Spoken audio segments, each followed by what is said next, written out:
6-cı Türk Dünyası Ədəbiyyat və Kitab Festivalının açılış mərasimi keçirilib. Ayın 26-sına kimi davam edəcək festival təkcə Azərbaycanda deyil, qardaş Türk dövlətlərində də böyük maraq və coşqu ilə qarşılanıb. Bu cür tədbirlər alimlər, yazıçılar, şairlər, akademik qurumlar və universitetlər arasında əməkdaşlığın inkişafına ciddi töhfə verir.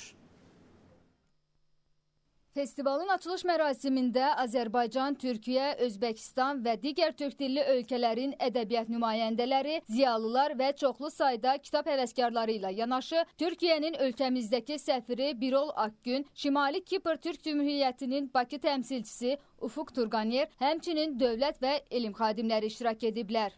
En gözəli odur ki, burada biz yeni çap olunmuş kitabları, jurnalları əldə edirik. Və bu çox yaxşıdır.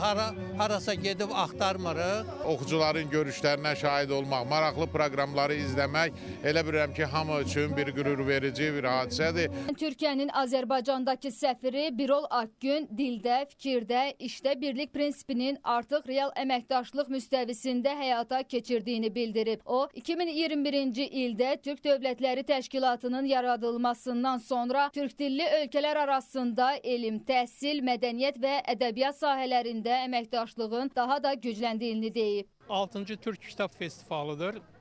Türk dövlətlərinin yazıçıları, naşirləri iştirak edəcək bu festivalda. Türk və Azərbaycan ədəbiyyatına aid bir festivaldır. Çox yararlıdır. Həm kitablarımızı burada çox gözəl formada təqdim edirik, həm çox gözəl tanışlıqlar olur. Çox məmnunuq ki və şadıq ki, bugün bu kitab festivalında iştirak edirik və ümid edirik ki, universitetimiz adından növbəti sərgilərdə də iştirak edəcəyik.